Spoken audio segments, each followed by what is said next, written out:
sa mo tiyod og kagwapo ang akong pananaw sa kumbana mga madam shi kung magunit na siya og luwag diha sa kusina. Hello mga madam shi, it's me Mama Tim. So for today's video, charis ui. So maaro ta mga madam shi na ari nag-comment kung asa na ko ng atong next video. Yes, mga madam shi taw-taw jud tamrag duha ka adlaw ta wala naka-upload og video. Kay na busy man ta mga madam shi. Onya naluya sad ta sa fiesta. Kay nagpalabi magtagay ang inyong Mama Tim.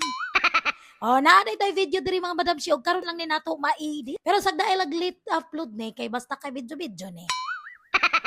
So kay nagmilagro man ang atong Disney Princess mga madam shi niingon man siya nga siya lang ko rin hiwa og lamas. Di atong gipasagda. Kay panagsara kayo na siya magkusang gawa.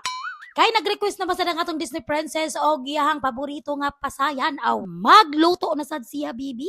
Syempre siya may ang chef aning balaya mga madam shi aw kami ang mga assistant kay kami man tig-andam sa iyang lutuonon. Mura sad ni siya og kusinero sa restaurant mga madam shi no. Slice kayo naagyoy tighiwa og tig-andam sa mga lutuonon. Kung si Disney Princess ang naghiwa sa mga lamas mga madam shi ako po'y naglimpyo ani yang pasayan. Unya nahibong lang ko mga madam shi nganong nihilak naman ning bata ni. Kahit sa may nag-away. Luoy, good ang bata na.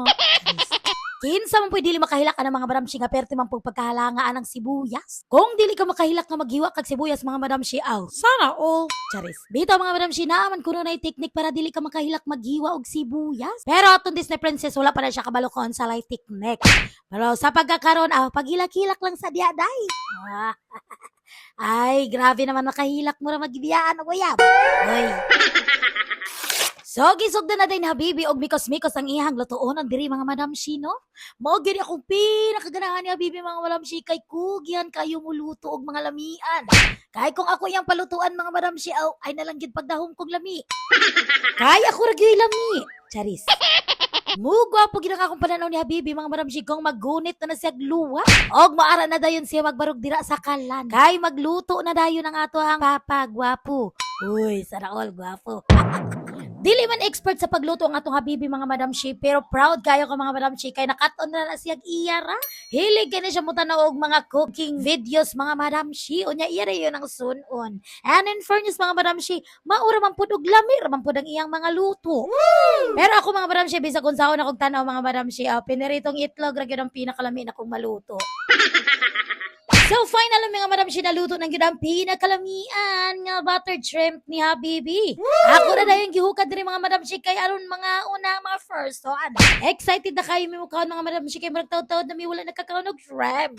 So naghukad na sa day ko diri og kanon. Kay aron magkakaon nagpanihapon. Sige balik. Charis. So, syempre, magpa-cute-cute sa si Mama Tin sa camera. Charis. So, maaro to mga madam shi, nag-andam na dayon ko diri sa gawas. Kaya ron magkakaon na lagi ta. Charis. So, samtang nagkaon ta diri mga madam shi, ato sang agdahon, ang atong i-flex ang atong mga followers. Ay, taw-taw na sa tawala nakapang-flex mga madam shi, no? Hello ninyong tanandra mga madam shi, dili lalo tabutag sa tagsaon og basa. Kay di ko kabalo mo basa. Charis.